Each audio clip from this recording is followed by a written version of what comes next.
Okay, this person says, all right then, you go on about the psychic world like it's the root of everything, but I want to know, is all the evil in existence really coming from there? Because from where I'm standing, there's plenty of wickedness cooked up right here in flesh and blood. No spirits required. So tell me, are you saying every dark thing we see traces back to that realm? I'll be waiting for your answer. All right. So I've talked about the psychic world before. Psychic world is just kind of a repository of unconsciousness.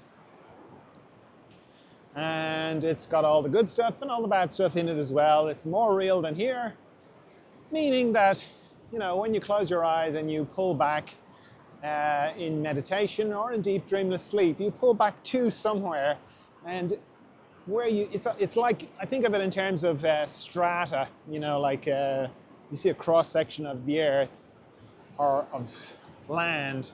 You know, we've got thinking, then below that you've got the dream world. Like, you probably know this in your own experience when you go to sleep.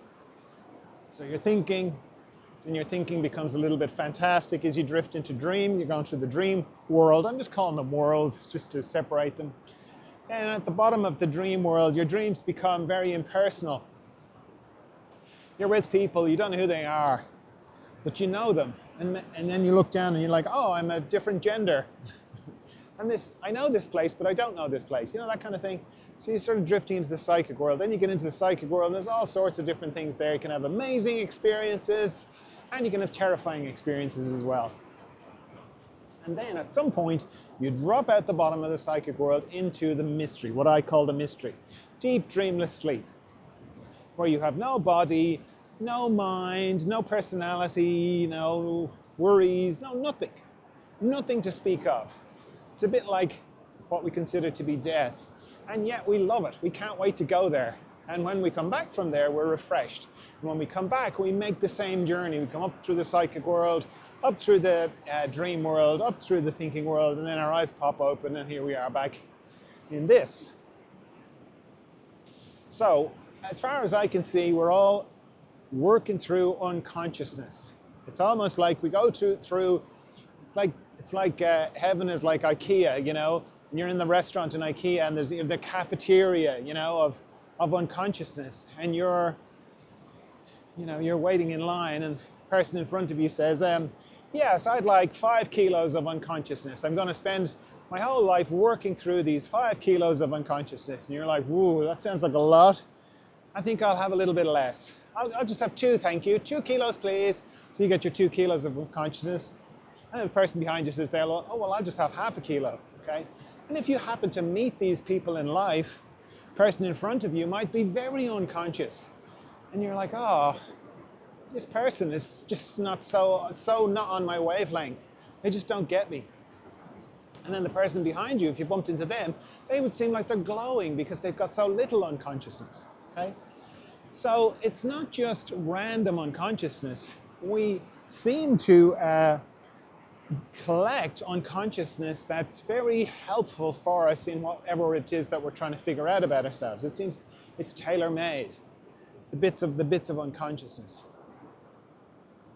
But in its fundamental breakdown, it's almost like the way our body is made up of cells, and then those cells are made up of atoms. It's almost like there's a psychic equivalent or an unconscious equivalent. We've got little atoms of unconsciousness, and they are joined together to make different shapes. So that's where you get all the different scary things in the psychic world.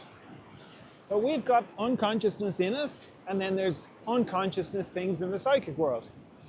And that's how people get possessed. That's how people can have sort of demons and poltergeists, and all sorts of weird things can happen because there's a kind of a resonance.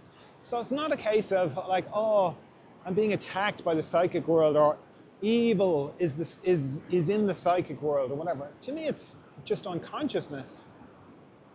And so far, I've never looked into anybody's eyes and not been able to see the being or just the person who was in the queue with me, minus the unconsciousness, so far.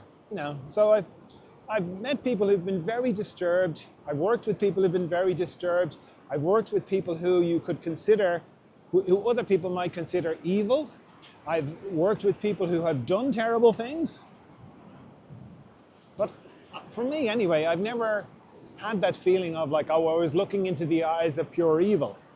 I haven't had it, so I don't know. So for me, it is, as I say, people working through their unconsciousness. And some of the things people do are despicable. They're awful. So it's not so much that every bad thing comes from the psychic world, because the psychic world's got both. It's got all the good stuff and the bad stuff. And the big difficulty that people have is they get some sort of little window into the good stuff. Channeled entities, ascended masters, angels, you name it. And they're like, oh, great, let me open myself up to that.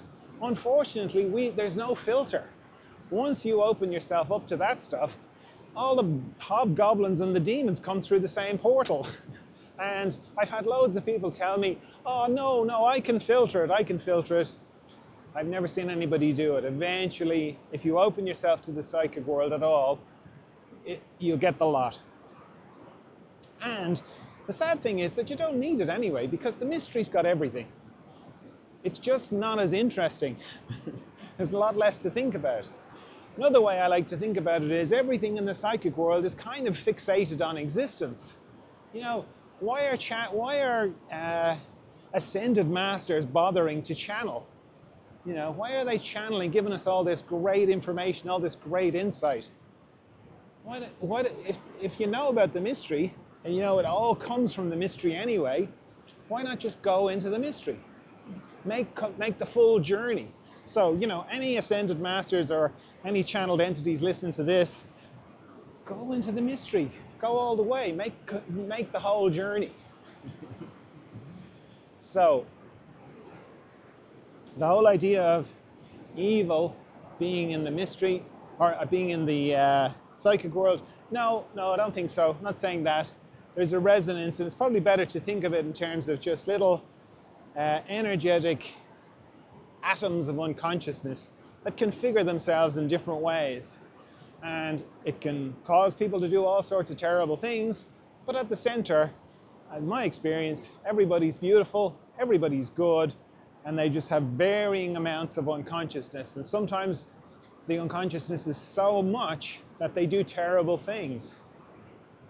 But it seems like that's what we're all doing here, is processing our unconsciousness. So rather than pointing the finger at somebody else and going, oh, well, you're terrible and I am not as terrible, better off, I think, to just kind of get on with processing your own unconsciousness, which is hard enough. It's hard enough to not snap at people, to not be violent, to not be hateful, to not be angry, to not be all the things that we know are not a true reflection of who we are. That's hard enough. So that's what I focus on, is on that. So yeah, short answer, no. There's not the evil in the psychic world, the evil in existence. It's all the same thing. It's all unconsciousness, all little atoms of unconsciousness configured in different ways.